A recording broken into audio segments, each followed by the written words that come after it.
¿Cuántos pudieron recordar o saber o darse cuenta un poquito de lo que es el principio cristiano nacional del que habla el autor?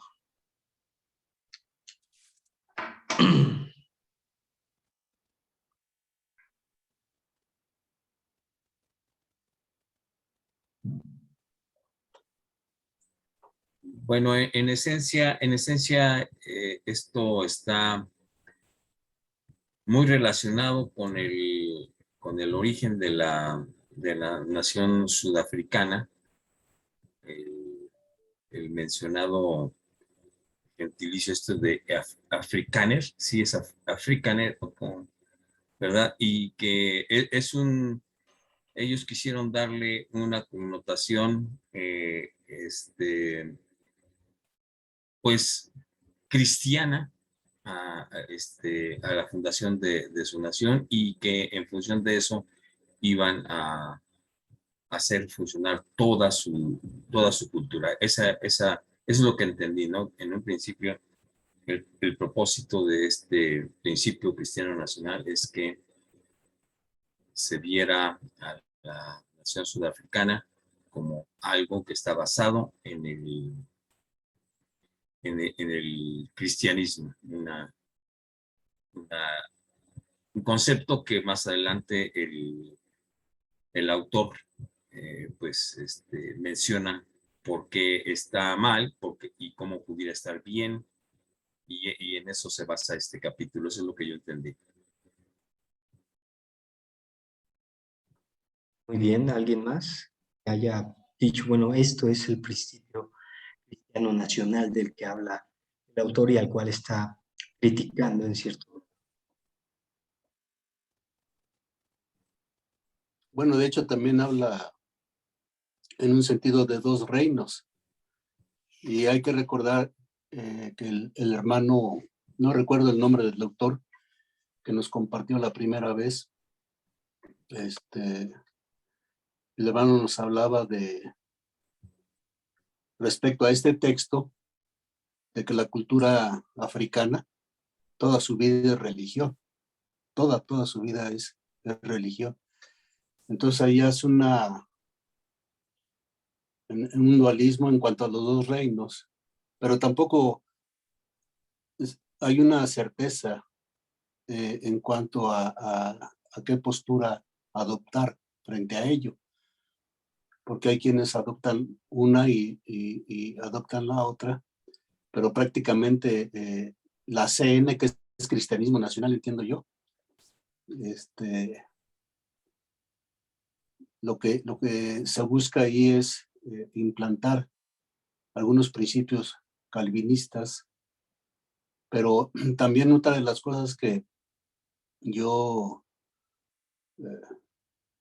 bueno, me surgió una pregunta ahí, porque habla de nacionalismo, pero quien tiene una tendencia muy nacionalista, pues no es cristiano, dice el autor. El que tiene un nacionalismo así muy aferrado, diría, y que borra el cristianismo realmente. Y no sé realmente cómo borre el cristianismo una persona que sea nacionalista, a menos que tome uno una postura como los testigos de Jehová, de que cantar el himno nacional, por ejemplo, saludar a la bandera, es eh, es idolatría desde el punto de vista de los testigos de Jehová. Para nosotros no, porque nosotros pues, nos basamos en lo que dice el apóstol Pablo ahí en el capítulo 13 de Romanos, cuando dice que debemos obedecer a nuestras autoridades y estar sujetas a ellas. Entonces ahí es donde me surgió esa duda de que si realmente uno tiene esa tendencia de ser nacionalista, querer a su patria, etcétera, etcétera, ahí se borra el cristianismo realmente. Aunque nosotros, bueno, no sé, yo pienso que no es así. Cuando uno es cristiano y ama al Señor, no hay un divorcio de amar a la patria, por ejemplo, ser nacionalista, a menos que se vaya uno pues muy al extremo, porque los extremos siempre son muy peligrosos, ¿no? tanto el uno como el otro. Y ahí es donde me dejó un poquito de duda respecto a esto, que es casi al final del texto. Es casi al final del texto lo que yo estoy comentando. Ok, hermano Coel, no se preocupe, lo vamos a responder, porque sí hay mucho que decir al respecto, ¿no? Es muy importante. Muy bien, ¿alguien más que quiera comentar?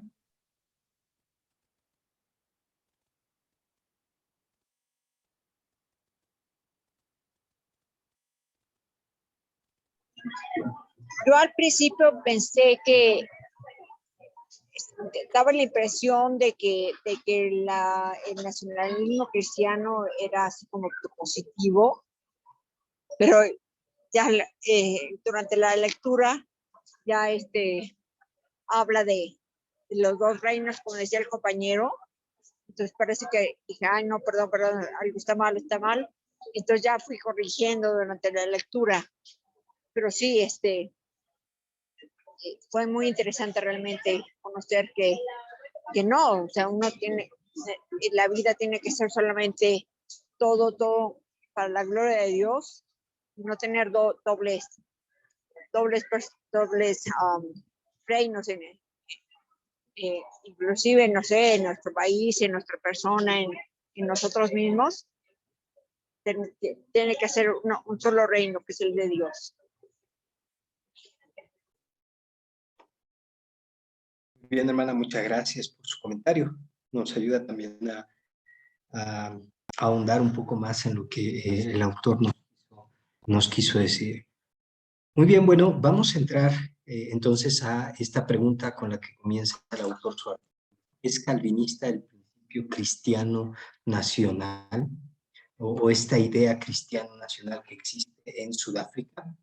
Y es muy interesante lo que el autor comenta, porque lo que el autor afirma es básicamente, bueno, comienza con una pregunta, ¿no? Pero es muy interesante cómo va llevando la discusión. Y nos dice, es que el calvinismo toma formas diferentes en los diferentes contextos que llega. Y eso es algo que debemos recordar siempre. A veces lo olvidamos, a veces pensamos que el calvinismo tiene que ser, tiene que tomar las mismas formas en todo lugar a donde llegue, y no es así. De hecho, el calvinismo tomó una forma diferente en Francia, otra forma diferente en Suiza, otra forma diferente en Escocia y otra en Inglaterra, todavía más otra diferente en Estados Unidos. Si tú te vas buscando, vas a encontrar diferentes manifestaciones, pero todas son calvinistas. Ahora, el punto es, ¿qué tan calvinista es este principio cristiano nacional que ha tomado raíces o ha echado raíces en Sudáfrica o entre los africanos? El autor nos ayuda un poquito, no nos ayuda mucho porque en el sentido de, ¿cómo se dice? Tratar de explicarnos lo que es el cristiano nacional. Y él solo nos dice, el cristiano nacional resume en un sentido muy general la cosmovisión calvinista, al menos el calvinismo de Sudáfrica. Y eso es muy importante que lo tengamos en cuenta, porque él está siendo honesto respecto a lo que implica este cristianismo, este cristiano nacional, ¿no? Debido al hecho de que el calvinismo, a pesar del hombre, no debe ser solo otro ismo. ¿Qué es un ismo? Bueno, un ismo es la absolutización de alguna cosa o el considerarlo absoluto, ¿no? Entonces, cuando tú conviertes al calvinismo en un ismo, pues lo estamos convirtiendo en un absoluto, ¿no? Y creemos que ya como tal está terminado y que es correcto en todo lo que dice. De hecho, hay quienes hablan de que las cosmovisiones llegan o pueden convertirse en ideologías. Y las ideologías es cuando precisamente hemos absolutizado esa cosmovisión que tenemos. Calvinismo no debe ser absolutizado, no es la norma absoluta. ¿Cuál es la norma absoluta para el cristiano? ¿No? la palabra de Dios, no el calvinismo, ¿no? Por eso la norma absoluta es pues la palabra de nuestro Dios, las Sagradas Escrituras, ¿no? Pero también se dice que la idea cristiano nacional se basa en las Escrituras, ¿no? O sea, también ese es el punto. Si tú te vas a cualquier tipo de teología, cualquier tipo de esquema teológico, cosmovisión o lo que sea, ideología, que se precie de ser cristiana, su alegato va a ser: nosotros estamos basados en la palabra de Dios, especialmente si son protestantes. Entonces, el Afrikaner temprano lleva el sello de su origen calvinista a tal grado que el Afrikaner que abandona este derecho de nacimiento por otra filosofía de vida está derrotado antes de que comience, nos dice el autor. Realmente, el calvinismo lo llevan en la sangre. Es como hablar con los holandeses o hablar con los norteamericanos presbiterianos. Ellos llevan el calvinismo en su corazón, en sus venas. Y cuando lo abandonan, están perdiendo todo su identidad, todo lo que realmente les daba una identidad. La cuestión, sin embargo, es si el concepto cristiano nacional refleja tan claramente el motivo básico del calvinismo que no esté abierto a malos entendidos en absoluto. Y la pregunta es, ¿el principio cristiano nacional realmente está completamente apegado a las escrituras o necesita una reforma? Es decir, necesita volver a las escrituras. Es la gran pregunta, dice el autor. Y por otro lado, ¿puede el calvinismo ser tipificado por el cristiano nacional o por el cristianismo nacional? ¿Podemos equiparar calvinismo y cristiano nacional y decir es lo mismo? Eso es lo mismo nos va a suceder a nosotros aquí en México y nos está sucediendo. Podemos equiparar el cristianismo a un esquema teológico, a un esfuerzo político, económico y decir esto significa ser cristiano absolutamente. Y ahí hay un peligro porque estamos diciendo que nuestros esfuerzos, nuestras respuestas son lo que es ser cristiano, cuando en realidad la palabra es normativa para nosotros, no nuestras actividades. Si el calvinismo en Sudáfrica tal vez se ha desviado un poco de la tendencia principal del pensamiento calvinista en embarcarse en la línea cristiano nacional, no debemos tener temor en admitirlo. El calvinismo ciertamente no se detuvo en la reforma, sino que aboga por una reforma continua. Este es el punto, ¿no? El cristianismo, el calvinismo, perdón, lo que busca es una reforma continua. ¿A la luz de qué? A la luz de la palabra. No una revolución continua, como lo veíamos en la clase pasada. No se trata de una revolución, sino un cristianismo radical, un cristianismo de raíz, un cristianismo que va a la raíz y transforma la vida en su totalidad para la gloria de Dios. Ahora, vamos a ver algo del trasfondo histórico, ¿vale? Vamos a hablar un poquito del origen y desarrollo de la teoría de los dos reinos de gracia y naturaleza. ¿Por qué el autor va a hablar de la teoría de los dos reinos? Porque su tesis o su teoría es que, o su hipótesis, mejor dicho, es que la idea cristiano nacional está enraizada en la idea de los dos reinos, o la teoría de los dos reinos, gracia y naturaleza. Vamos a ver su origen pagano, la síntesis cristiana, la tensión inherente que surge de esta posición, el secularismo a pesar de la cristianización que hay, y lo que también sucede que es pensar más en lugar de un pensamiento reformado. Bueno, ¿cuál es el origen pagano de esta idea del cristiano nacional, o más bien de la teoría de los dos reinos? Bueno, primero es la idea de lo profano y un mundo santo. Un mundo profano o secular y un lugar santo o sagrado. Eso se llama dualismo. Por ahí les voy a mandar un artículo sobre el dualismo de un servidor y van a poder entender un poquito más el concepto. Ahorita vamos a hablar acerca de eso, pero vamos a tratar de entenderlo ahorita. El dualismo de un mundo profano, secular y uno santo, sagrado, es una de las más antiguas tradiciones de la humanidad. La palabra profano viene del latín pro más fanum, que literalmente significa frente al templo. Lo profano es lo que estaba frente al templo, es decir, el área profana, ¿no? Eso que no era parte de lo sagrado, que es el templo. Sagrado se deriva del latín sacer o sacer, que podría significar santo, sagrado o maldito. En la antigüedad, la idea de santo o sagrado estaba claramente asociada con los dioses, tanto positivamente como negativamente. Positivamente se decía del cuidado que los dioses tienen sobre nosotros y negativamente se decía de la venganza que ellos tienen sobre nosotros. Encontramos la misma combinación de sagrado o maldito en la idea del tabú, ¿no? El tabú es algo que no se toca, algo que no se habla, que no se puede manejar, no debemos manejar, no debemos tocarlo, porque es sagrado o porque es maldito. La idea básica es o es muy bueno o es muy malo, y por eso no podemos hablar o tocar. Entonces al final es algo que nos está vedado. Por eso sagrado lleva el sello de algo separado de lo ordinario, siendo extraordinario. Existe entonces una inequívoca tensión entre lo sagrado y lo profano, ¿no? Entonces lo profano era estas cosas que eran malas, ¿no? Que se volvían,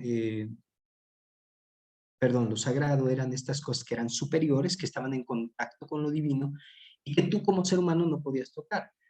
Por ejemplo, hay un momento, vamos a las escrituras, y se van a dar cuenta ustedes de cómo esto puede ser notado en el incidente acerca de Dagón. Vamos al primer libro de Samuel, capítulo 5, versículo 5, primero de Samuel 5:5. Y nos habla de la historia de cómo Dios pone en ridículo a Dagón, el dios de los filisteos, el dios de Israel, el dios cristiano, pone en ridículo al dios filisteo. Y entonces lo que hace es cortarle la cabeza a Dagón y las dos palmas de la mano, cortadas sobre el umbral del lugar, ¿no? Sobre la entrada. Estaban cortadas sobre el umbral, habiendo quedado a Dagón el tronco solamente. Y en el versículo 5 dice, por esta causa los sacerdotes de Dagón y todos los que entran en el templo de Dagón no pisan el umbral de Dagón en Asdod hasta hoy. Esa parte, decía, no la podemos pisar porque es sagrada, porque ahí estuvo la cabeza de Dagón y las manos de Dagón, ¿sí? Entonces siempre hay una división entre lo sagrado y lo secular, aún desde el paganismo. Ahí estamos hablando del tiempo de los paganos. Pero esa división sagrado-secular pasó de los paganos a los cristianos también. Hubo una síntesis cristiana. El encuentro de los primeros cristianos con el pensamiento pagano, es decir, con los griegos y romanos, en la mayoría de los casos terminó en compromiso, es decir, se dieron la mano y buscaron la manera de, pues, caerse bien y llevarse bien. Elementos de la filosofía pagana fueron unidos a la cristiandad y reconciliados con ella. Fue a través del esquema naturaleza-gracia, el cual, en esencia, no era otro que una modificación del antiguo dualismo profano-sagrado, ¿no? Cristianos vieron el pensamiento y la cultura pagana como un preparatio evangélico, es decir, un uso preparatorio hacia el evangelio. Y aquí viene una pequeña imagen tomada de, tomada de Francis Schaeffer, y esta división radical se realizó entre los cristianos en la Edad Media. La Edad Media buscó reconciliar estas dos áreas de la vida, ¿no?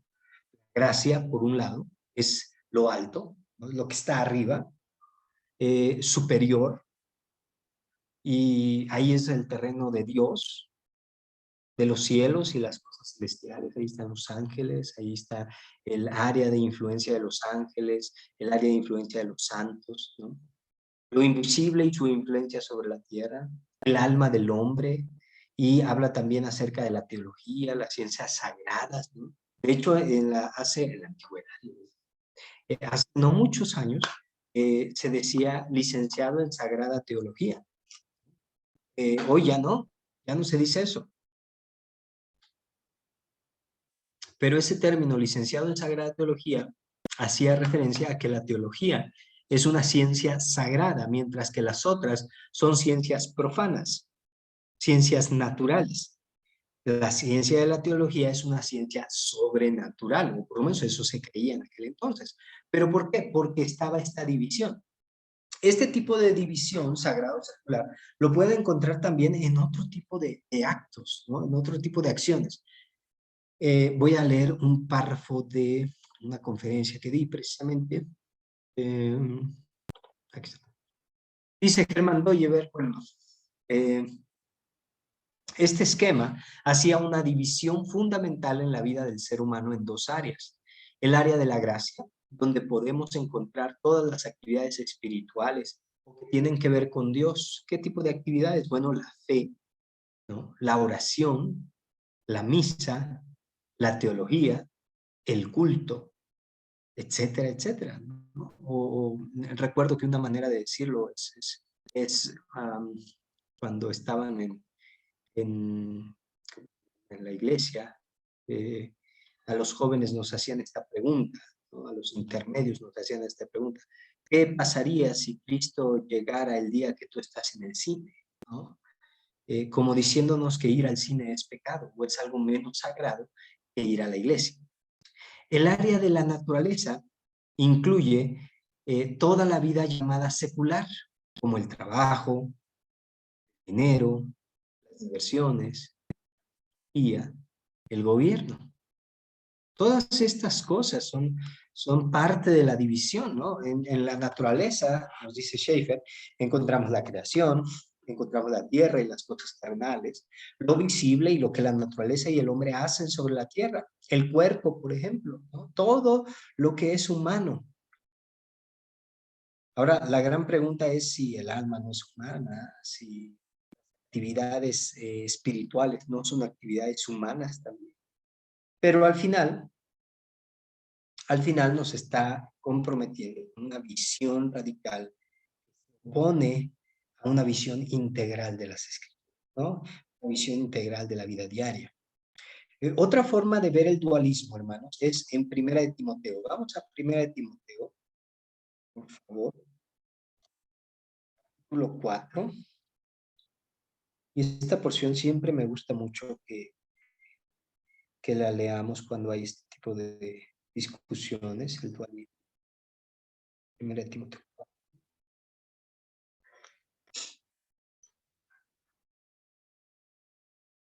Déjame lo encuentro. Sí, aquí está. Primera de Timoteo 4, versículos 1 al 5. ¿Quién me puede ayudar con esta lectura? Por favor. Voy a leer, hermano. Adelante, Rafael.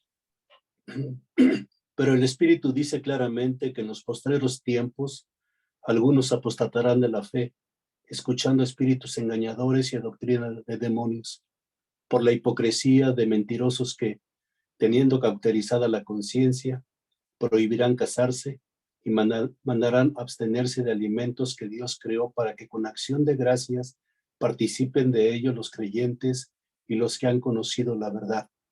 Porque todo lo que Dios creó es bueno y nada es de desecharse si se toma con acción de gracias, porque por la palabra de Dios y por la oración es santificado. Ahora, noten ustedes lo que nos dice el apóstol. Dice, en los posteriores tiempos vendrán hombres, ¿no? Que van a engañar. Vamos a obviar la explicación de todo esto. Pero dice, prohibirán casarse y mandarán abstenerse de alimentos, pues creo. ¿Qué significa eso? Significa que estas personas están despreciando el sexo matrimonial, bueno, el sexo en general, y están mandando abstenerse de alimentos porque también desprecian los alimentos. Cosas creadas por Dios, el sexo y el alimento, son dejadas a un lado, rebajadas de su valor, porque ahora lo más importante es lo sagrado, lo espiritual. ¿Sí? Entonces, puedes escuchar eso en otra frase también, ¿no? Cuando te dicen, es que la iglesia es mucho más importante del trabajo. Yo te lo puedo aceptar en domingo a lo mejor, y hay mucha discusión al respecto entre algunos. Pero entre semana no. Entre semana todo es para el Señor. Y incluso el domingo todo es para el Señor. Pero al final, en el momento del culto tenemos un enfoque muy específico. Nos enfocamos en la fe. Nos enfocamos en fortalecer esa fe. Y entre semana nos enfocamos en vivir esa fe en cada aspecto de la vida. Ese es el asunto. Pero el problema del dualismo es que divide la realidad en dos y nos dice hay partes más importantes y más sagradas que otras. Por ejemplo, ¿cuántos de ustedes ya se compraron su cempasúchil? Yo ya tengo aquí mi cempasúchil. Me voy a poner mi cama de cempasúchil, muy cómodo. Creo que casi ninguno de nosotros compramos cempasúchil, ¿no? Porque es una flor. ¿Y cuántos de ustedes van a comprar Nochebuena en Navidad o en diciembre? Creo que todos, ¿no? Ahora, fíjense ustedes, ambas flores son flores, ¿cómo se dice cuando son flores de un lugar muy, son endémicas, creo, ¿no? Endémicas. Endémicas, ¿verdad? Gracias. Uh-huh. Son flores mexicanas, ambas. La Nochebuena y el cempasúchil son flores mexicanas. Pero el cristiano, ¿qué es lo que ha hecho? Ha despreciado una y ha amado otra. Porque una está secularizada, una está dedicada a Satanás y la otra está dedicada a Dios. Hasta en una cosa tan sencilla como flores, hermanos, estamos haciendo un dualismo. ¿Se habían dado cuenta de eso? Ahora, no significa que todos van a irse al domingo a comprar, ¿verdad? No. Y no significa que eres menos cristiano por comprar o no comprar cempasúchil, ¿no? Lo que significa simplemente es que de una manera tan sencilla, con algo tan pequeñito, podemos hacer un dualismo. Podemos despreciar algo en la creación como malo, como inherentemente malo. Ese es el dualismo. Despreciar algo en la creación como inherentemente malo. Poner algo en el mundo de Dios es malo o que es menos bueno. Sí, la cempasúchil es bonita, de hecho huele muy bien. Y es un color muy vistoso, muy alegre. La Nochebuena también, pero de hecho esa no huele a nada, ¿no? Pero es muy bella. Entonces, ambas flores son bellas y sin embargo, una es mucho más sagrada que otra. Yo me preocuparía, ¿por qué jamás hemos visto el templo lleno de flores de cempasúchil? O en parte de noviembre, que es cuando surge esta flor. No es cosa de diabólica, ¿no? Es cuando surge, es cuando sale esta flor, cuando florea. ¿Por qué no? Porque hay un desprecio de alguna parte de la creación. ¿Me explico? ¿Vamos caminando por buen camino? Sí. Muy bien. Sí, vamos bien. Ok, Sí, muy bien. gracias. No se vayan a asustar porque al rato van a decir, no, el profe dijo que celebremos Día de Muertos. No es cierto, eso no dije. Esa es otra. Esta es la última clase a la que asisto. Eso. Te perdiste del pan de muerto con el chocolatito, mi hermano. Caray, hermano, ¿no? Sí, no, es muy curioso eso. Podemos llegar Doctor, a hacer niveles. Sí, hermano, adelante. bueno, yo creo que todo esto tiene un trasfondo, ¿no? Es la manera como nos educaron nuestros misioneros, obviamente, porque sin duda todas las tradiciones mexicanas son riquísimas, culturalmente hablando, y muy bonitas, por cierto.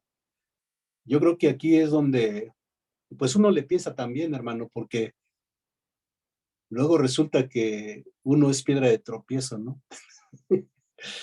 Y ya lo dejan de hablarle a uno o se van y entonces, ¿cómo? Yo sé que es un proceso difícil porque tiene que ver con la educación, un proceso lento, difícil y a mediano y largo plazo, ¿no? Eh, por ejemplo, yo sí he pensado alguna vez adornar, por ejemplo, el templo con, con flores de cempasúchil. Y también he pensado poner 2, 3 calabacitas ahí, naturales, no sin pintarla ni nada, ni ponerle ojitos, ni nada de eso, ¿verdad? Pero sí me he detenido para no ser piedra de tropiezo en la vida de mis hermanos, porque finalmente, y tenemos que también ser realistas, hermano. A veces sí somos bien hipócritas, ¿no? Porque aquí en el templo a veces no aceptamos muchas cosas. Y cuando estamos fuera del templo, por ejemplo, yo he visto a, a hermanas participando, por ejemplo, en el adorno de, sobre todo el Día de Muertos, en el altar de muertos, y llevan sus flores, pero ¿por qué no en el templo? O sea, como que eso les escandaliza a los hermanos, ¿verdad?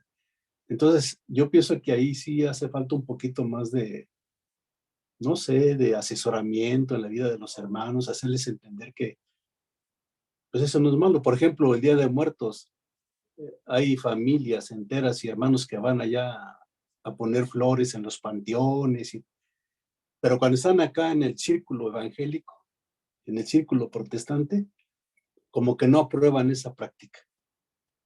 Pero ya en la realidad, pues los mismos hermanos que prohíben y que no están de acuerdo son los mismos hermanos que van a los panteones y depositan las flores.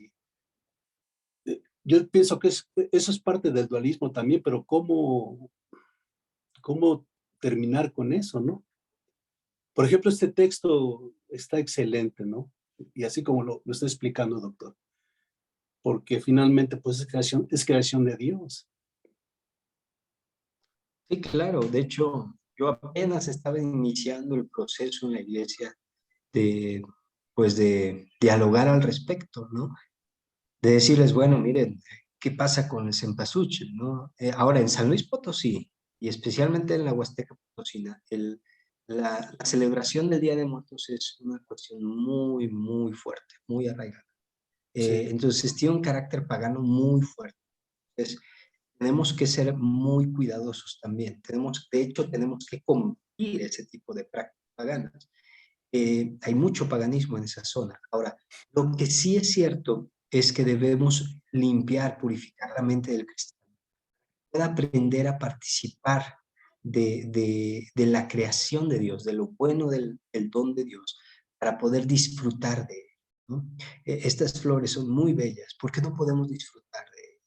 Yo creo que lo que sí no podríamos hacer, por ejemplo, allá en la Huasteca se acostumbra mucho la realización de arcos, ¿no? Para la bienvenida de los difuntos y todo esto, toda esta parafernalia que hay alrededor de la muerte. Y eso sí creo que no, pero creo que podemos, hay aspectos que se pueden rescatar, hay aspectos que podemos recuperar, ¿no? Y decir, ¿sabes qué? Esta flor es del Señor, ¿no? Y esto le pertenece a Dios, ¿no? Tus prácticas paganas van a dejarse a un lado, pero esto es del Señor, ¿no? Entonces, poco a poco eso va cambiando la mentalidad, pero se necesita, como usted lo dice, hermano, educación, eh, un coco wash, ¿no? No es tanto así, sino una renovación de la mente, como lo dice Pablo, ¿no?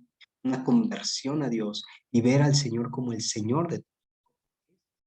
Entonces, cuando identificamos al enemigo por nombre, el dualismo pierde poder. Entonces, cuando nosotros ponemos delante de la gente, este es el problema, ¿no? El problema no son ustedes, el problema es este, ¿no? Caray, ¿no? El dualismo. ¿Y qué es el dualismo, pastor? El dualismo es esto. Y en ese momento, cuando empezamos a hablar de esa forma, se van rompiendo mitos, tabús. Yo creo que una parte importante es siempre empezar con la creación. Siempre empezar con la creación. Luego, ¿cómo fue afectada la creación? También cómo esa misma creación puede ser redimida. ¿Cómo será redimida? Y a través de su pueblo. No debemos comenzar con escatología. No debemos comenzar con soteriología. Debemos comenzar con creación, protología, ¿no? Las cosas primeras, ¿no? Cómo Dios creó todo, cómo le dio orden. Entonces, creo que por ahí va. Vamos a les voy a mandar esta predicación, Combatiendo el Dualismo, dada en la Iglesia Resurrección. Bueno. Gracias. Sí, hermano, va a servir. Hay otro tipo de dualismo. Dice, este pensamiento dividido con un guión, o dualismo, divide la totalidad de la vida en dos reinos.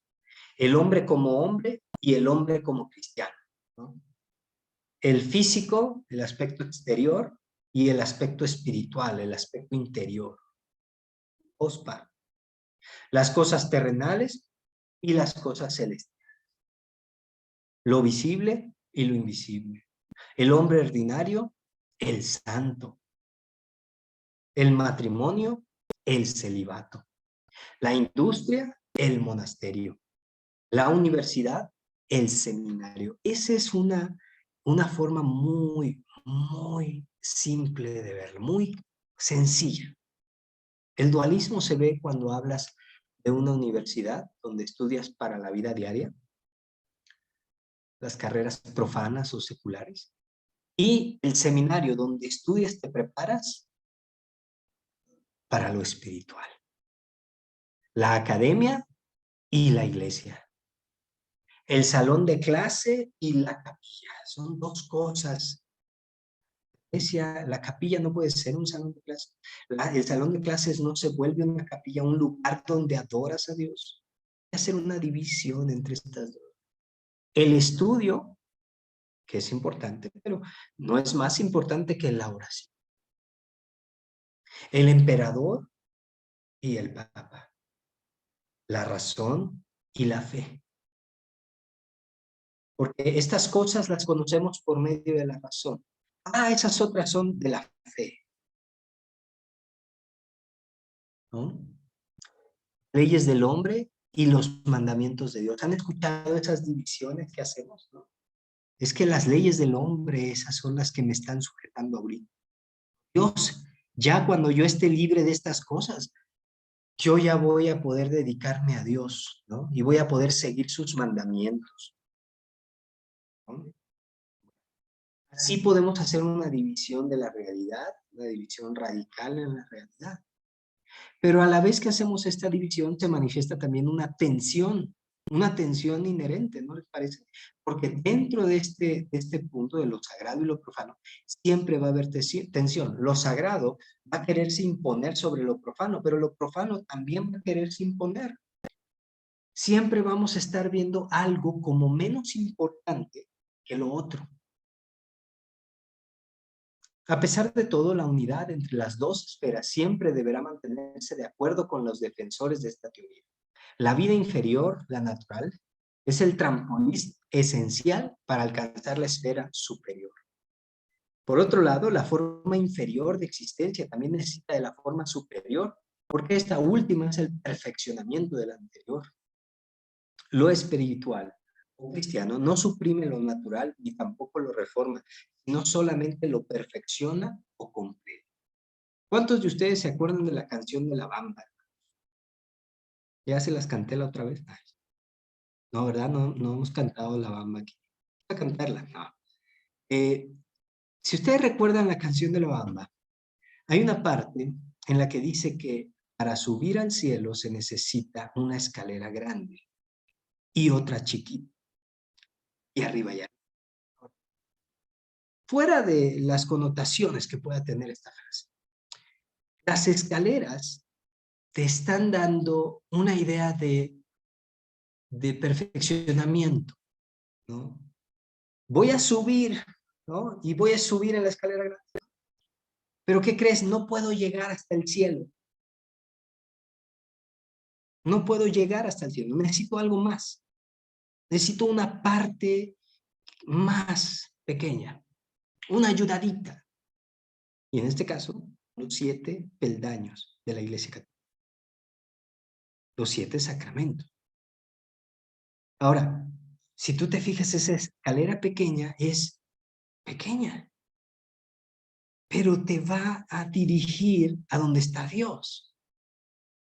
El dualismo también está en esta visión católico-romana, en la que estas cosas grandes, superiores que tú haces en el mundo de Dios, sí, son muy buenas, pero ¿qué crees? No te pueden llevar a Dios. Lo único que te puede llevar a Dios es la iglesia.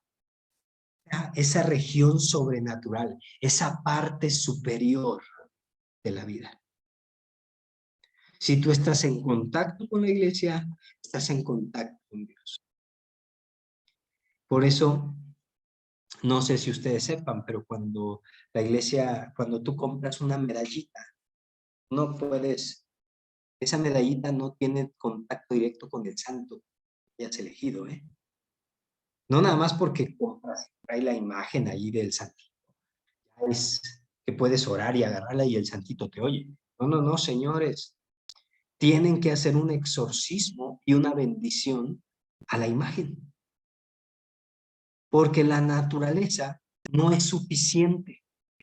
Necesita un añadido más. Y ese añadido es la bendición del cura. Que obviamente tiene un costo, ¿no? No se puede hacer. La iglesia nunca.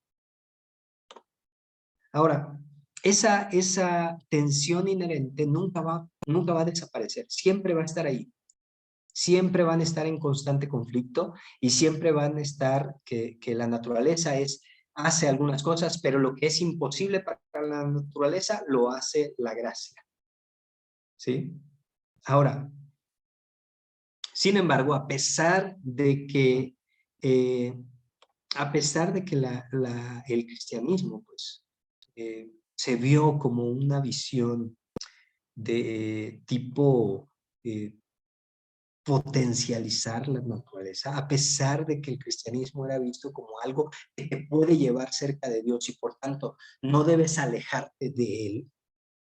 A pesar de eso, el mundo se empezó a secularizar.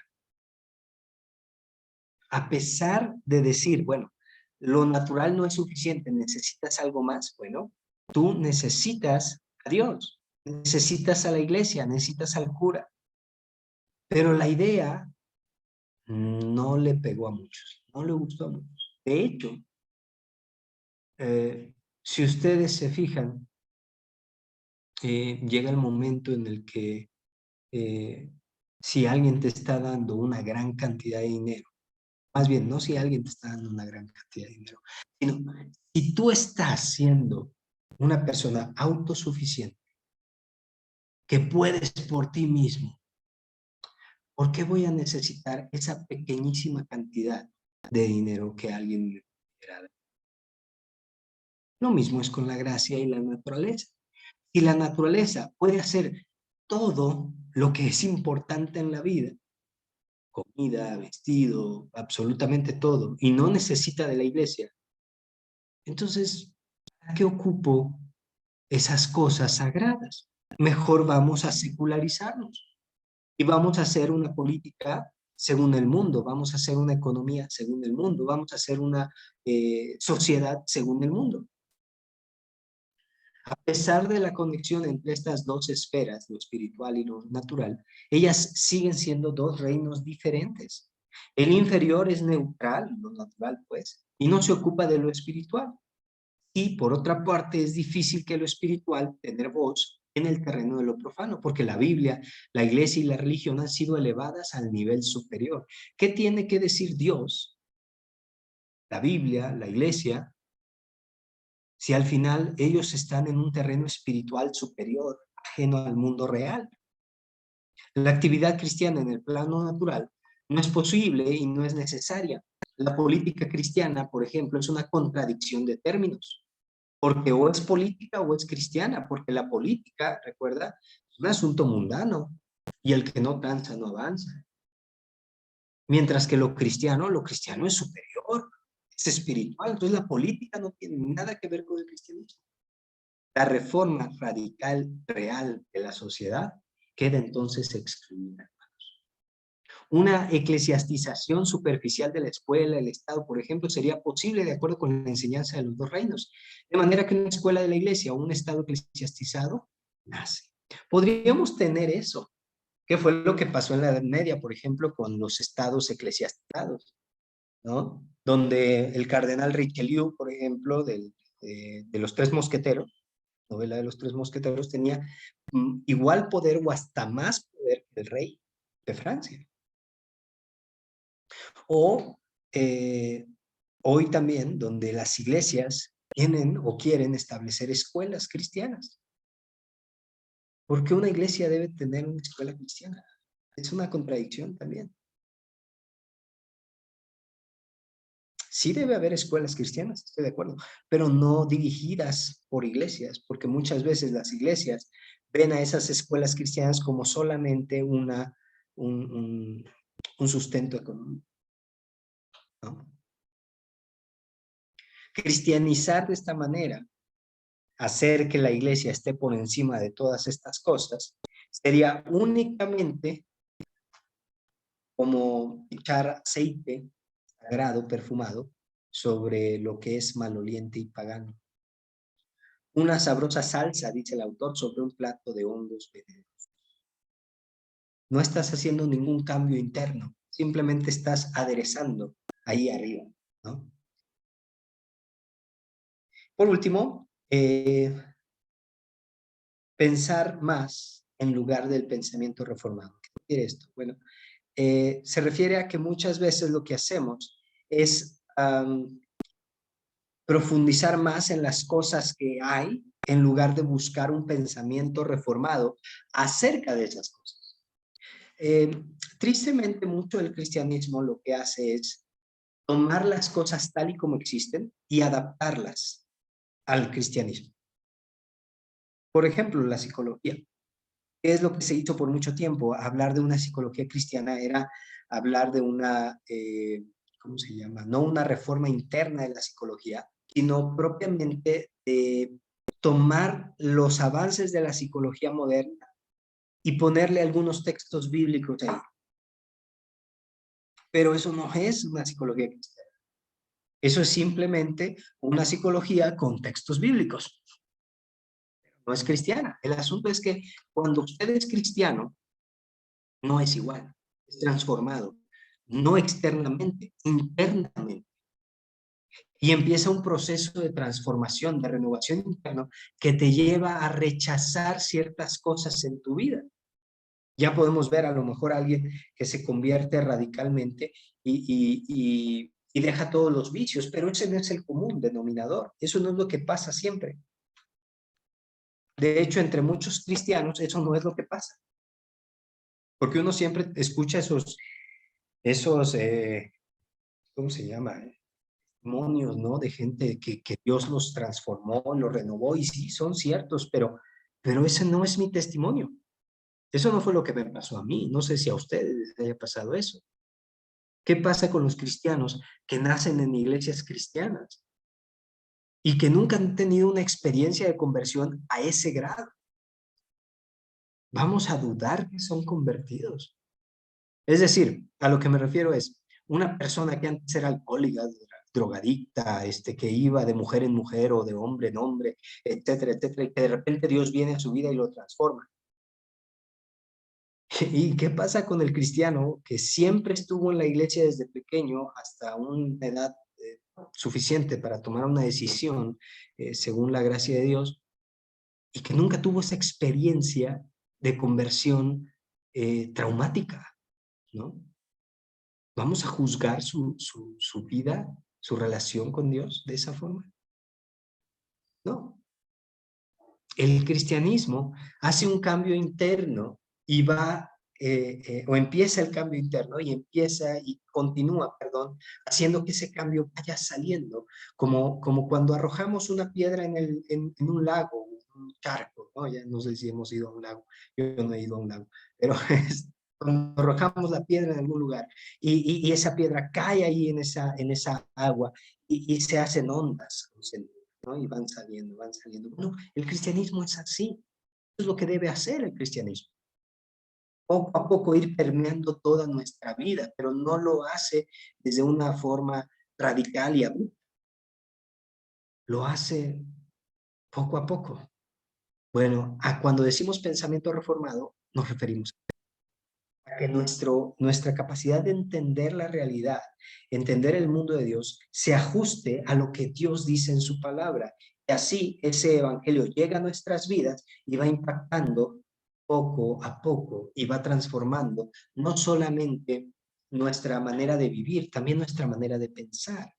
De tal forma que cuando vayamos a estudiar psicología, lo querramos hacer desde una óptica cristiana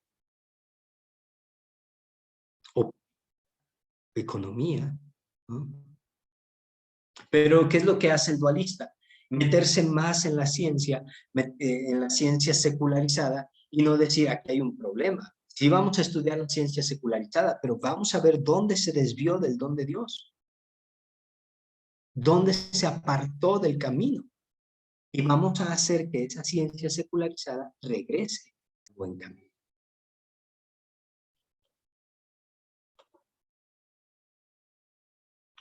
Okay, no sé si hasta aquí hay alguna pregunta o comentario, hermanos.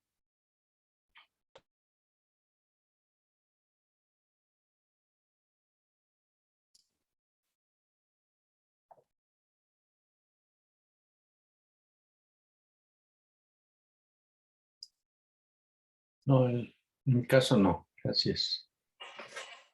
Bueno, yo sí tengo una pregunta, hermano. Conozco hermanos que han estudiado psicología y algunos de ellos, así como lo explicó, doctor, no saben cómo aplicar su cristianismo en esta profesión. Otros hermanos se han desilusionado porque dentro de la iglesia, aún dentro de la iglesia hay mucho rechazo para nuestros hermanos psicólogos por la idea de que la psicología es del demonio, ¿no? Es del diablo, dicen. Entonces, estos hermanos, ¿cómo pueden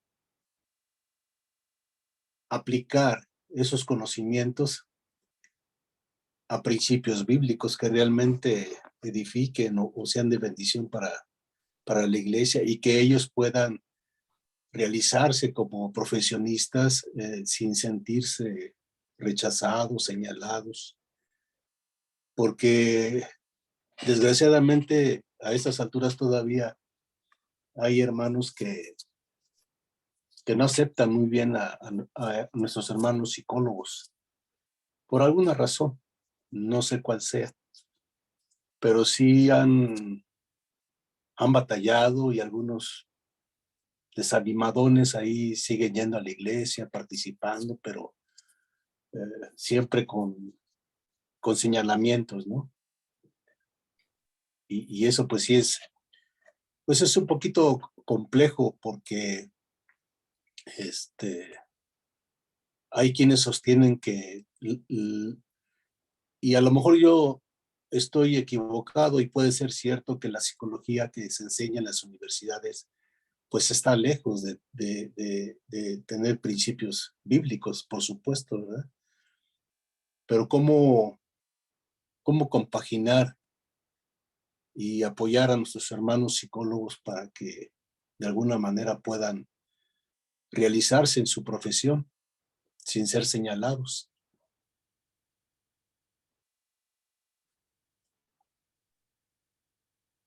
El asunto va a ser comenzar por reconocer que efectivamente la psicología sí tiene presupuestos y principios anticristianos.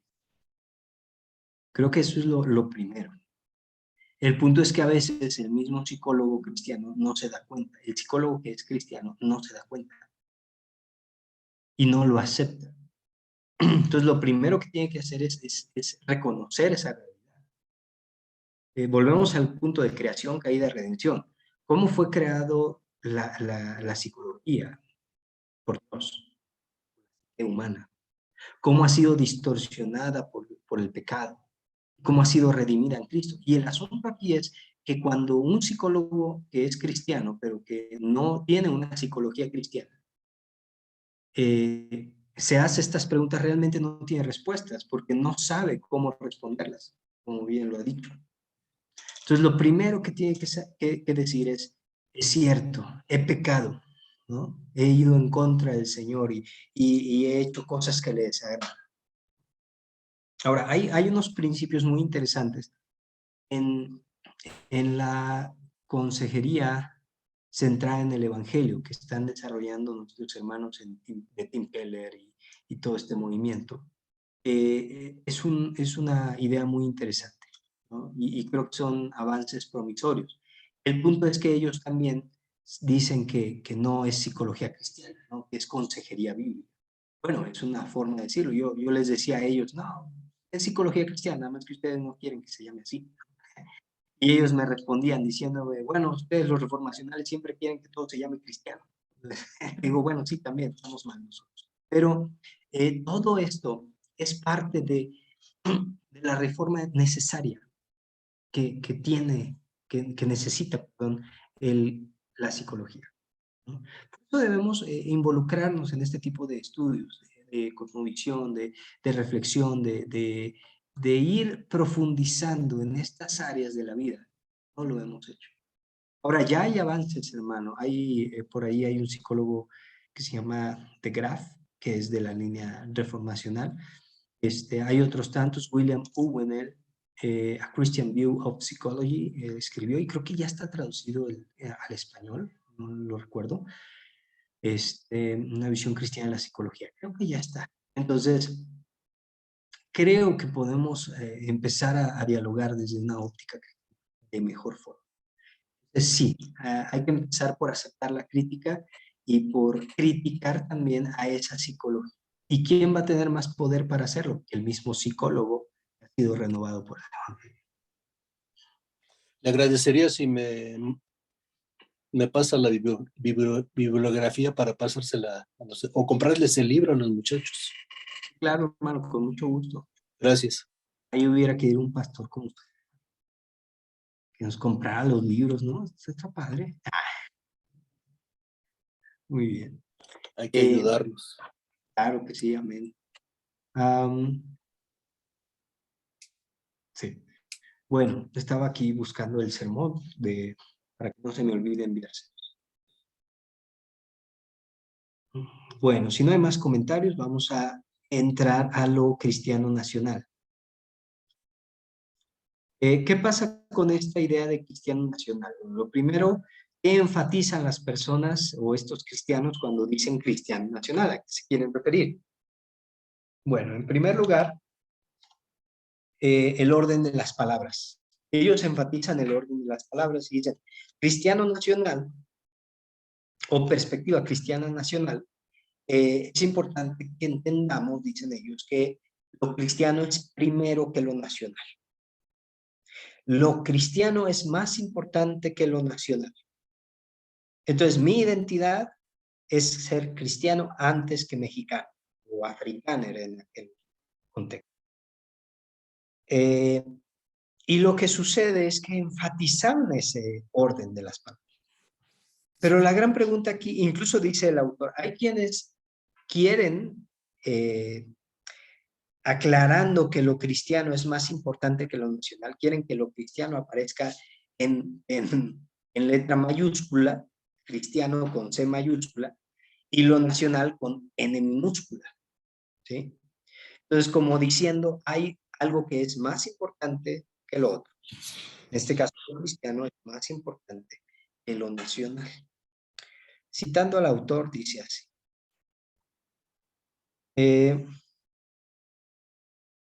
Lo que llama la atención es el típico pensamiento de los dos reinos, que también es evidente en cristiano nacional. Por ejemplo, el cristianismo debe determinar, cristianizar, calificar, dirigir, guiar, tejer a través, brillar sobre, incluso restringir lo nacional. Del cristianismo hay una influencia templada sobre lo nacional. Leyendo varios artículos sobre el tema, uno obtiene la impresión de que lo nacional es algo aparte de lo cristiano. La suposición parece ser que lo nacional como nacional por naturaleza no tiene nada que ver con el cristianismo. Los dos están en enemistad. O sea, trasladando a nuestro contexto, ¿no? A México. ¿Qué significará esto de ser mexicano? Ahora, y cristiano. Y esa es la pregunta difícil. Mexicano y cristiano. ¿Por qué no ser un cristiano mexicano? O mexicano cristiano. Ah, no, es que primero debe ser cristiano y luego mexicano. ¿O por qué no? Debe ser mexicano y luego cristiano. Este es el asunto. Y aquí hay una pregunta que yo les quiero hacer a ustedes. ¿Cuántos de ustedes, pastores, tienen o hermanos de iglesias que están en sus congregaciones? ¿Cuántos de ustedes han visto? Y aquí va la respuesta a mi hermano Joel, que hacía su pregunta. ¿Cuántos de ustedes han visto la bandera nacional y la bandera cristiana en sus iglesias?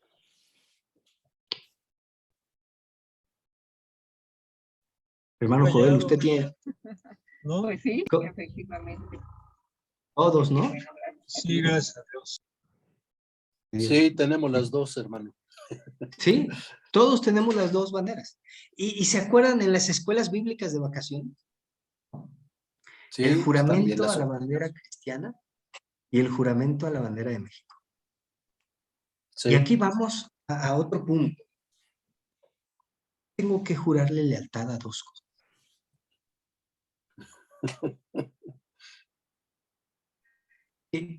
Caray, cuando yo juro lealtad a algo, imagínense que yo hiciera que jurara ser fiel a dos mujeres. ¿Cómo se llama eso, hermanos? Abuso de Infidelidad. Bigamia. Bigamia, adulterio, locura, ¿no? ¿Nota usted lo que está pasando? Juramos lealtad, ¿no?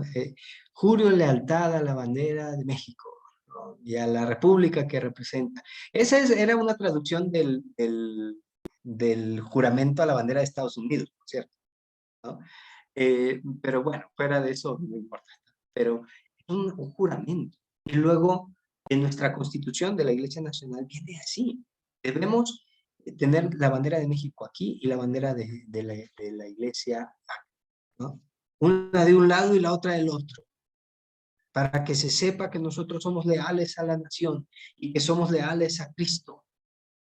Y si tengo que escoger entre las dos banderas, ¿qué voy a hacer? ¿A quién voy a escoger? ¿Por qué bandera voy a estar dispuesto a aventarme como Juan Escutia? Y si tú te fijas, nuestra idea, la idea del común mexicano, es que debemos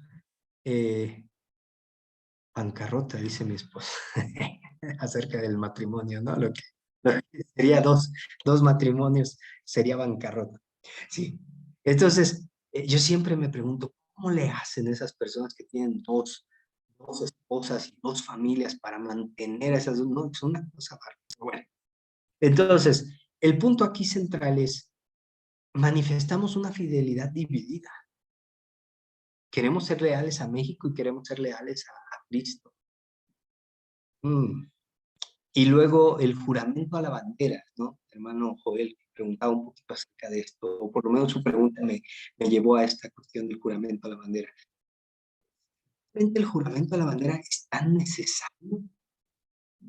Bandera de México, legado de nuestros, símbolo de la unidad de nuestros padres y nuestros hermanos. Vamos a ser siempre fieles a los principios de libertad y justicia que hacen de nuestra patria la nación independiente, humana y generosa, a la que entregamos nuestra existencia. Amén. ¿No? Ya nada más nos falta decir eso. En el nombre de Cristo Jesús, amén. ¿No? Es tremendo. ¿Por qué obligan a nuestros niños a decir esas cosas? La lealtad y todavía te preguntas por qué nuestros hijos son más fieles a lo que les dicen en la escuela y lo que les dicen en todos lados, menos a lo que les decimos en la iglesia, en Cristo. ¿Por qué nuestros hijos no son fieles a Cristo? Porque les hemos inculcado otra lealtad desde pequeños, una doble lealtad. Tú no eres cristiano y mexicano, tú eres cristiano mexicano. Es decir, tu cristianismo va a tener una expresión mexicana, con flores de cempasúchil y nochebuenas. Esa va a ser tu expresión mexicana, va a ser tu tipo de vestimenta, va a expresarse en música también. Pero no se va a tratar de una reflexión que no se va a tratar, perdón, de un simple cambio de estructuras. En la iglesia no debe tener connotaciones políticas. Personalmente creo que no deberíamos tener bandera de México en nuestras. La única lealtad a la que nosotros nos sometemos es a Cristo. ¿Qué significa eso, pastor? Que vamos a ser rebeldes contra el gobierno y que vamos a levantarnos en armas. Y no, hermanos, en cambio vamos a orar por nuestro gobierno, vamos a ser fieles al gobierno. Creo que vamos a ser más fieles que nunca. Pero porque nuestra fidelidad está en Cristo. A veces muchos quieren hacer un equilibrio entre mis deberes en el mundo y mis deberes con Dios. Y pobre gente, hermanos, que viven en una esquizofrenia tremenda, con grandes daños en su vida. Hay otros que hacen énfasis no en el orden de las palabras, sino que enfatizan el guión, cristiano guión nacional. ¿Qué significa eso del guión? ¿Para qué ponen el guioncito? Dice el bueno de Van der Waal. ¿Qué es eso, no? Además, a menudo se señala que un guión une las palabras, no las coloca a la par una con otra. Lo cristiano y lo nacional no son hechos de igual valor por el guión. Uno de los escritores sobre el tema de cristiano nacional realmente ha sugerido que sería mejor usar el término cristiano nacional sin el guión. ¿Por qué? Porque estamos tratando de equilibrar. Estamos tratando de maniobrar y decir, ya, así va a estar esto y lo vamos a mantener bien equilibradito. Tengo que hacer malabares para ser un buen mexicano y un buen cristiano. Imagínense. Porque eso es lo que está pasando. Usted pregúntele a cualquier mexicano hoy y ahora con estas leyes que están aprobando en el gobierno. Y no me refiero nada más a las cuestiones de esto del género, de aborto y todo esto. Me refiero también a las cuestiones de militares, ¿no? Ahora se extendió la militarización por hasta el 2028. Dices, caray, espérame, que ya los íbamos a sacar de las calles, ¿no? Y los íbamos a meter a los cuarteles. Ahora les estamos dando más poder a los militares. Fuera de la crítica al gobierno nada más o no. Recuerden, tu lealtad no está con el gobierno. Tu lealtad está con Cristo. Esa es nuestra fidelidad. Nosotros decimos los domingos, creo en Dios Padre Todopoderoso, Creador del cielo y de la tierra, y en su único Hijo, nuestro Señor Jesús. No. Y en Jesucristo, su único Hijo y Señor nuestro. ¿Quién es nuestro Señor? Cada domingo, hermanos, nosotros le juramos lealtad a Dios. Y el gobierno quiere que le juremos cada lunes, que nuestros hijos cada lunes le juren lealtad. Según el gobierno, la patria es. Y Cristo dijo otra cosa, ¿no? ¿Se acuerdan? Primero, el reino. ¿Qué es primero en la vida del creyente? ¿Te das cuenta? Y esto va cuando empezamos a pensar en esto del cristiano nacional, ¿sí? Y ustedes empiecen a pensar en esto en nuestros tiempos, en nuestro momento histórico, vienen cosas tremendas, ¿no? Que viene a mostrarnos una época dura, quizás hasta de persecución. Bueno,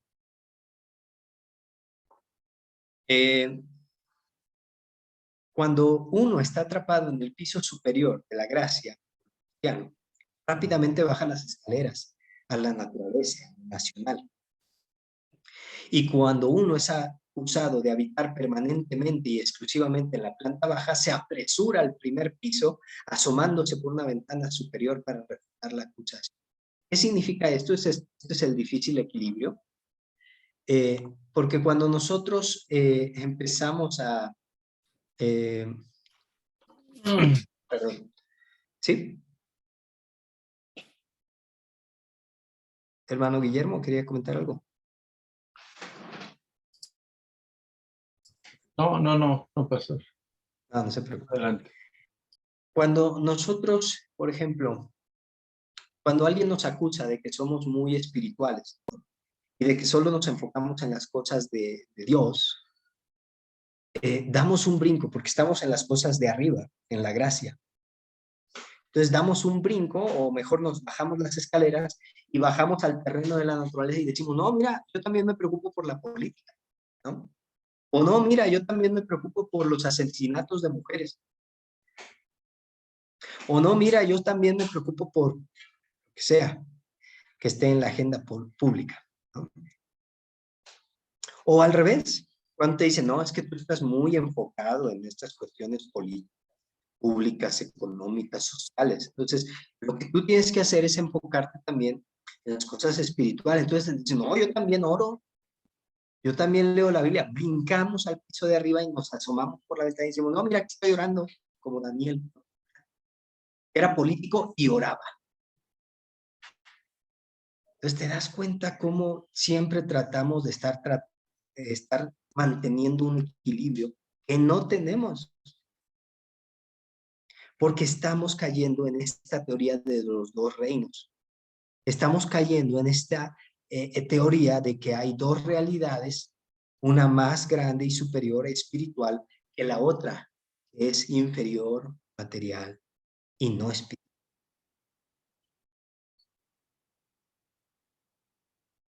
Entonces, bueno, identificar el problema, ya lo hemos comentado, radica en esta división de dos reinos. Es inútil que tú trates de mantener el equilibrio en un esquema que es inherentemente incorrecto. Si tú sigues partiendo de un esquema dividido en dos, vas a estar brincando de un lado al otro. Eso es lo único que vas a estar haciendo. La corrección del esquema, es decir, si el esquema es correcto o no, es lo que debe ser examinado. Pero tampoco queremos que se realice una conexión más cercana entre lo cristiano y lo nacional, ¿no? Es lo que queremos, que lo espiritual se acerque más a lo natural. No, realmente no es eso, porque al final volvemos al mismo punto. Estamos queriendo unir lo que está separado de por sí. Entonces, lo que queremos hacer es sacar este esquema de nuestra mente, ¿sí? De nuestro corazón, y decirle adiós a este esquema secularizado y dualista, perdón, y vamos a crear un nuevo esquema. Bueno, un esquema basado en las esquemas, ¿no? De ahí que hablemos de un pensamiento bíblico radical. ¿Qué es lo que dijimos que es radical? Acuérdense, no se refiere a loco, ¿no? No se refiere a ¿cómo se llama? Una persona excéntrica o extrema, ¿no? Se refiere más bien a la raíz, radical de radix, raíz en latín, va a la raíz del problema, va al corazón del ser humano y lo transforma por la palabra de Dios. Es inútil constantemente que se le recuerde mantener. Tendría que haber una nueva reflexión a la luz de las escrituras. ¿Qué tenemos que hacer? Es volver a leer la Biblia. volver a repensar las escrituras y hacerlo todo para la gloria de Dios. Como dice Pablo, porque todo lo que Dios creó es bueno y no es para desecharse, si lo tomamos con acción de gracia. ¿Qué significa tomar las cosas con acción de gracias, hermanos? ¿Qué significa orar antes por los alimentos? Significa que reconocemos que esto es un don de Dios, que no nos pertenecemos y que estas cosas que nosotros tenemos son cosas que Dios nos ha dado a nosotros. En segundo lugar, no solamente su vida nacional, sino todo en la vida debe ser cristiano para el creyente. Debemos reformar todo. Todo debe ser para la gloria de Dios.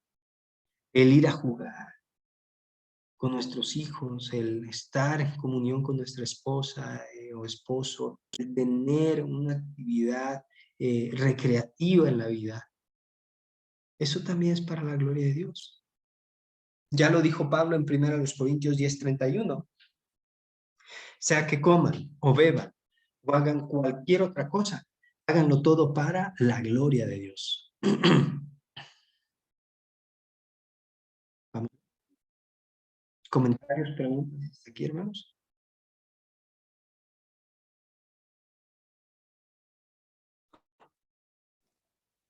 Tiene una pregunta, hermano.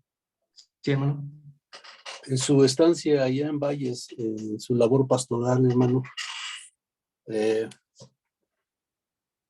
¿realizaba escuelitas bíblicas? No. Bueno, al principio sí, después ya no. Ajá. Pero no en el modelo que utilizaban en la iglesia era el modelo de campos de verano.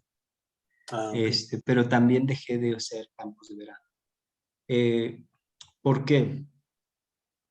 Uno, porque muchas veces el material no llevaba a los niños a Cristo. Enfatizaba más en cuestiones morales. Y en segundo lugar, porque tristemente como iglesia no teníamos un programa de seguimiento fuerte. Entonces no me parecía correcto estar haciendo una actividad a la cual no le podíamos dar seguimiento a la gente que llegaba. Ujú. Entonces lo que me dediqué fue a capacitar a la gente para que pudiésemos realmente después realizar las actividades y ahora sí retomar. De hecho, un intento nuestro fue hacer un campo de verano, escribir nosotros un campo de verano, haciendo referencia pues, a una visión más bíblica, ¿no? De hecho, este campo de verano se llama Dios me ama. Cosa muy sencilla, ¿no? Dios me ama y me creó. Dios me ama y vino a salvarme. Dios me ama y... no. Dios me ama y me dio a su Hijo. Dios me ama y me dio a su Espíritu Santo. Dios me ama y quiere que ame a mi prójimo. Y Dios me ama y quiere que le ame. Son tres. Son 5 lecciones, 5 días, ¿no? Y en estas 5 lecciones pues había también actividades en referencia a el amor de Dios en la creación, en la redención, en la santificación y en pues los mandatos de Dios para nuestra vida, ¿no? Dios me ama y quiere que le ame. Amarás al Señor tu Dios con todo tu corazón. Y Dios me ama y quiere que ame a mi prójimo, es amar a mi prójimo como a mí mismo, ¿no? Entonces, esto lo hicimos entre mi esposa y yo, allá en Ciudad Valles. Y fue muy bonito para los niños, pero también unas lecciones que les reflejaban el Evangelio claramente, no nada más en un sentido de entretenimiento. Muchas veces se acaba viendo como una guardería de verano, ¿no? Bueno, le hacía esta pregunta por lo de lo del juramento, ¿verdad? Sí. Pero creo que sí es bien importante empezar a inculcar a nuestros niños pequeños, sobre todo, yo considero que sí es bien importante abordar estos temas de creación, caída, redención desde pequeños, que empiecen ellos a, a empaparse de ello para cuando vayan creciendo, pues tengan bases bien firmes y sobre todo, pues como decimos nosotros, ¿verdad? Que sea para la gloria de Dios. Gracias, hermano. Sí, de hecho, yo tampoco daba el grito de independencia ahí en la iglesia. Se enojaron conmigo los hermanos, las hermanas más grandes, mayor razón. Dice, no, es que usted es el pastor y usted que tiene que dar el grito. Le digo, no, eso lo da el presidente de la República. Esa es esfera política. Yo no me meto en esos asuntos. Cuando yo les hablé de Andrés Manuel López Obrador y que no deberíamos votar por él, bueno, no les dije nunca que no votaran por él, pero sí daban mis opiniones en su momento. Ahí sí saltaban, pero cuando yo hacía actividades políticas como hacer el grito, eso es un acto político, un acto jurídico, un acto del presidente de la República, ¿no? Entonces, no lo daba, ¿no? Pero sí, el punto es identificar qué es lo que somos como iglesia y no convertirnos simplemente en un brazo más del gobierno, en un brazo más del Estado. Ese es el peligro. Ok, Bueno, gracias. dice aquí, la falla surge de unir dos conceptos de acuerdo con un esquema incorrecto, un punto de partida erróneo.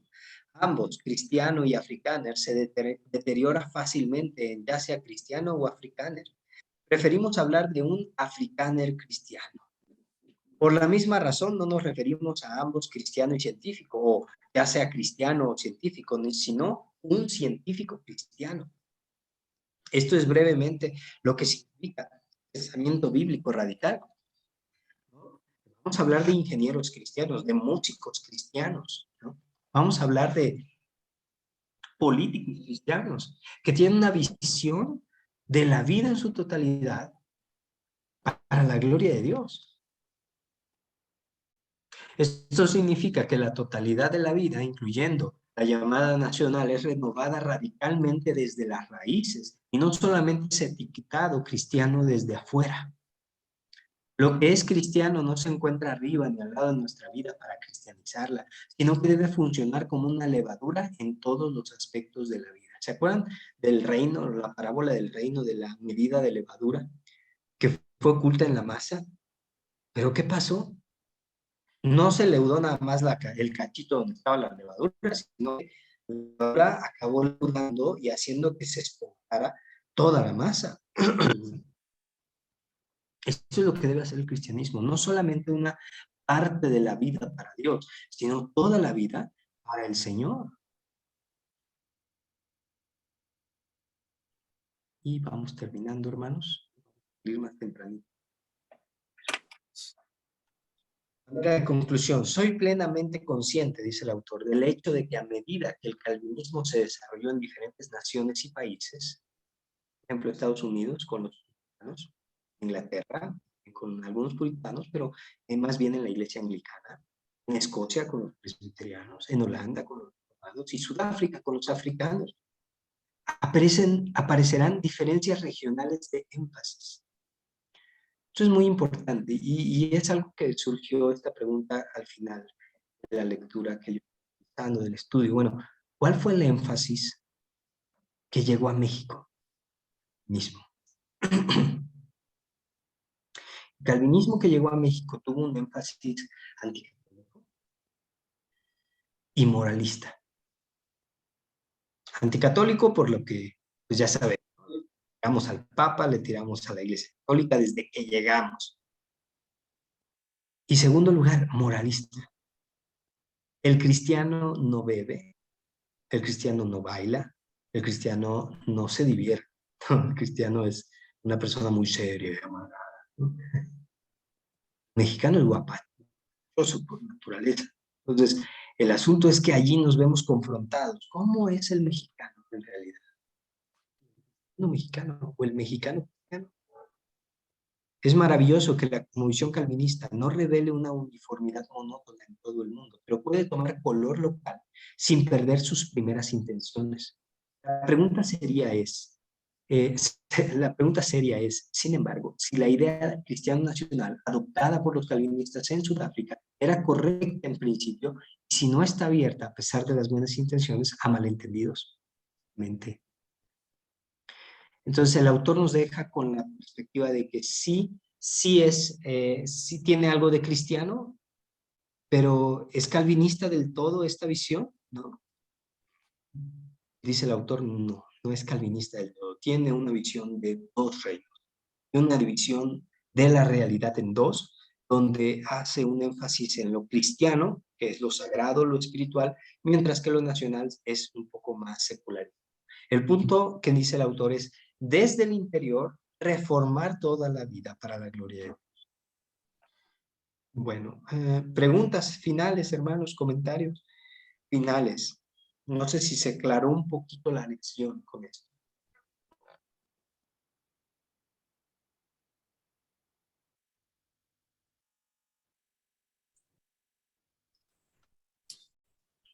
Sí, bueno, yo quiero comentar que es uno de los temas de los aspectos que más inciden en nuestra vida como cristianos, que está pues muy enraizado con la cultura occidental y pues porque nosotros vivimos en un país con cultura occidental y en tanto hemos sido bañados de ese secularismo, del escolasticismo, pues que a veces ni siquiera, bueno, antes de estar en estos temas, pues no sabíamos que teníamos esta adicción, por así decirlo, o este baño, o que pensábamos siendo cristianos de la manera como pensamos y que justamente eh, esa transformación, esa renovación del entendimiento, nunca tocaba sus raíces más profundas porque no hacíamos una reflexión o un cuestionamiento serio sobre nuestra honestidad intelectual, es decir, qué ideas estoy abrazando y estoy alojando, porque las ideas tienen consecuencias, es decir, las ideas nos dan vida y, y ahora podemos reconocer cómo estos motivos o este tipo de pensamiento dirige nuestras vidas y cómo es tan difícil empezar a quitarnos esas formas de pensamiento para finalmente entender lo que tú comentabas al principio, cómo, cómo, cómo el principio marca destino, es decir, si no empezamos por la protología, si no empezamos por la creación y empezamos por cualquier otro punto, entonces pues no, nuestro cristianismo se debilita y nuestra unidad, nuestra cohesión como cristianos, pues es muy blanda, ¿no? Y pues en lo personal yo doy gracias al Señor pues por esta corriente, porque yo así la asimilo, yo, yo creo que esto es una bendición del Señor que trae a su pueblo, en este caso a nuestra patria, para abrazar una, una vida verdadera en el Evangelio, en Cristo, en lo radical como lo comentamos, y que nos sorprendamos, ¿verdad? De ver cómo la misma palabra, cómo el poder de Dios, cómo nuestra exposición a esta verdad nos va a transformar y pues va a traer renovación en todas las estructuras, en todas las entidades, desde la misma iglesia, la familia y todo lo que conocemos, ¿no? Creo que en lo personal hay una gran esperanza por esto, aunque sé aunque sé que el camino no es fácil, pero doy gracias a Dios por la vida de hermanos como ustedes, a los que Dios sé que está llamando en sus propios campos a vivir en esta nueva visión o en esta renovación espiritual de nuestra patria. Es lo que puedo comentar y gracias por esta sesión, Pastor. Gracias a usted, hermano. Muy bien, ¿alguien más, hermanos? ¿Algún otro comentario? Adelante, hermano Enar. Sí, creo que que al igual que el Evangelio en general, que causa reticencia en la gente, en cualquier nivel, incluso en la iglesia. Evidentemente, esta línea reformacional hace lo propio porque es el Evangelio mismo, ¿verdad? Eso es lo que nosotros creemos. Pero es maravillosamente comprensible, lógico, congruente, se le ve pies y cabeza, no hay división, es tal como el Señor nos lo plantea a lo largo y ancho de la Escritura. Sin embargo, hay reticencia. Un ejemplo, algunos amigos con los que hemos platicado, con el propósito bien definido de integrarlos a este tipo de pensamiento y a un proyecto específico.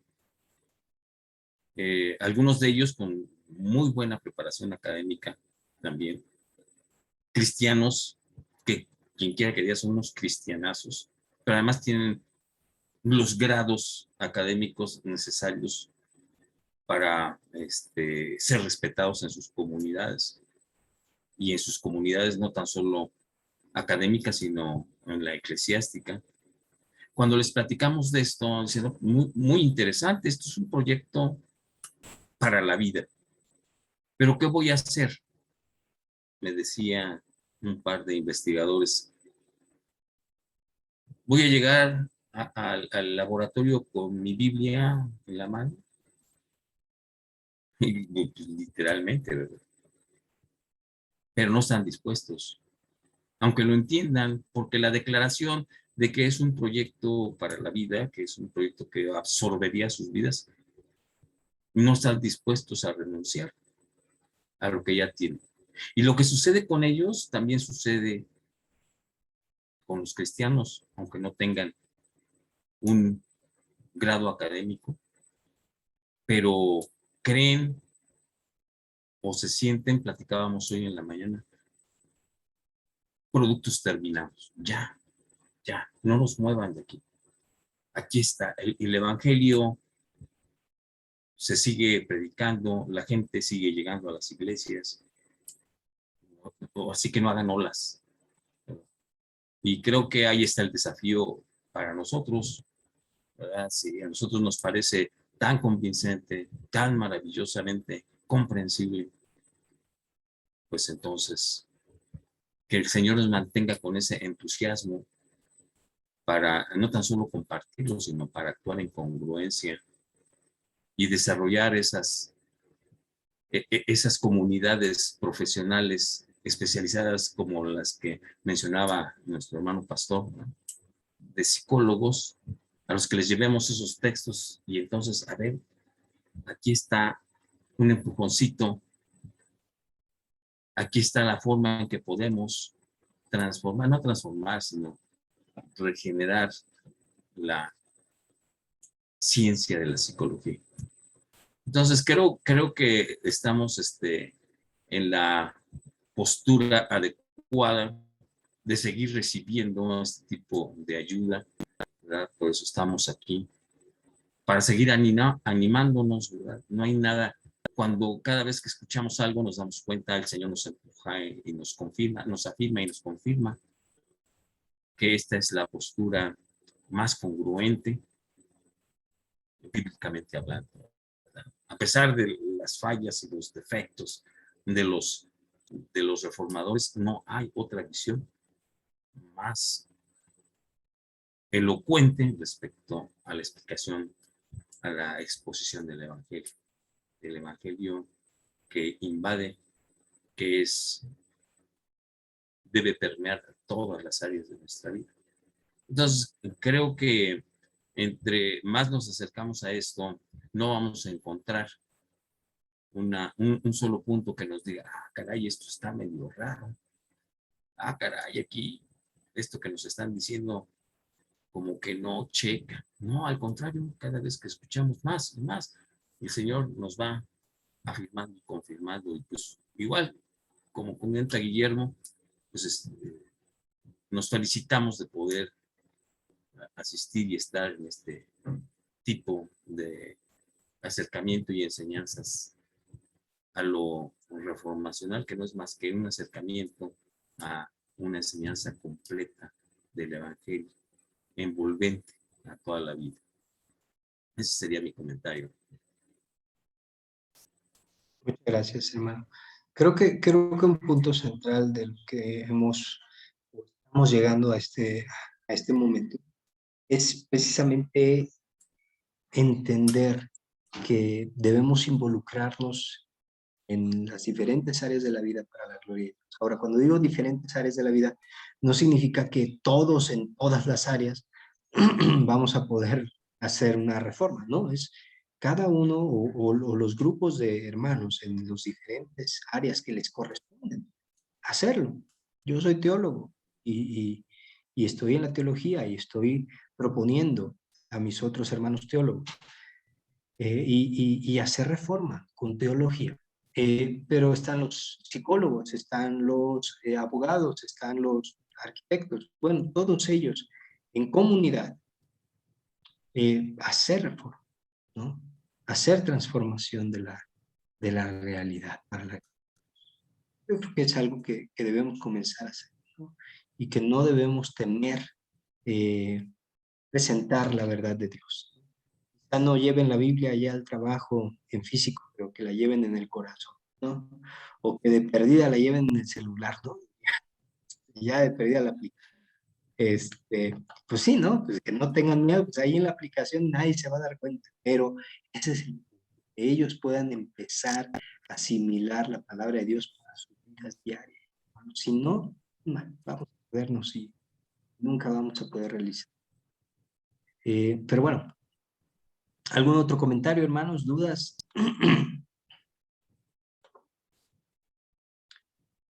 Si no es así, Oliver, ¿tienes alguna duda?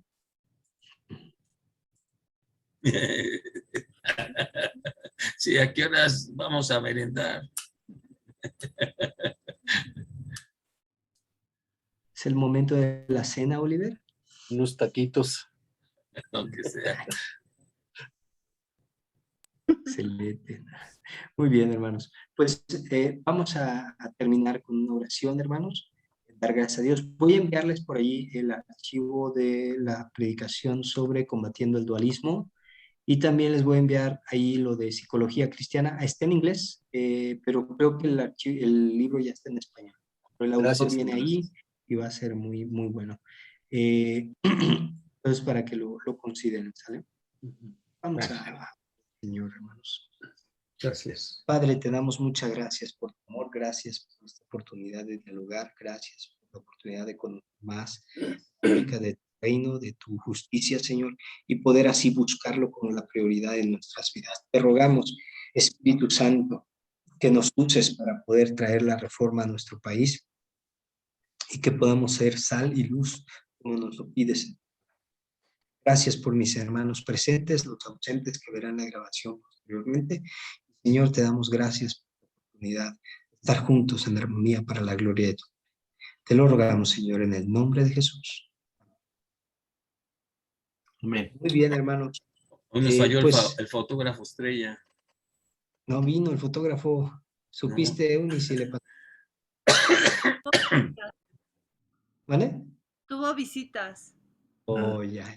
Los hubiera metido al diplomado, ¿no? No le Sí. cobramos. Muchas gracias, doctor. Quieren, yo tomo No, la para foto. servirles, hermanos. Quiero A ver, vamos a ok. tomar A una todos. foto, hermano. Y Haga la foto. el pastor, usted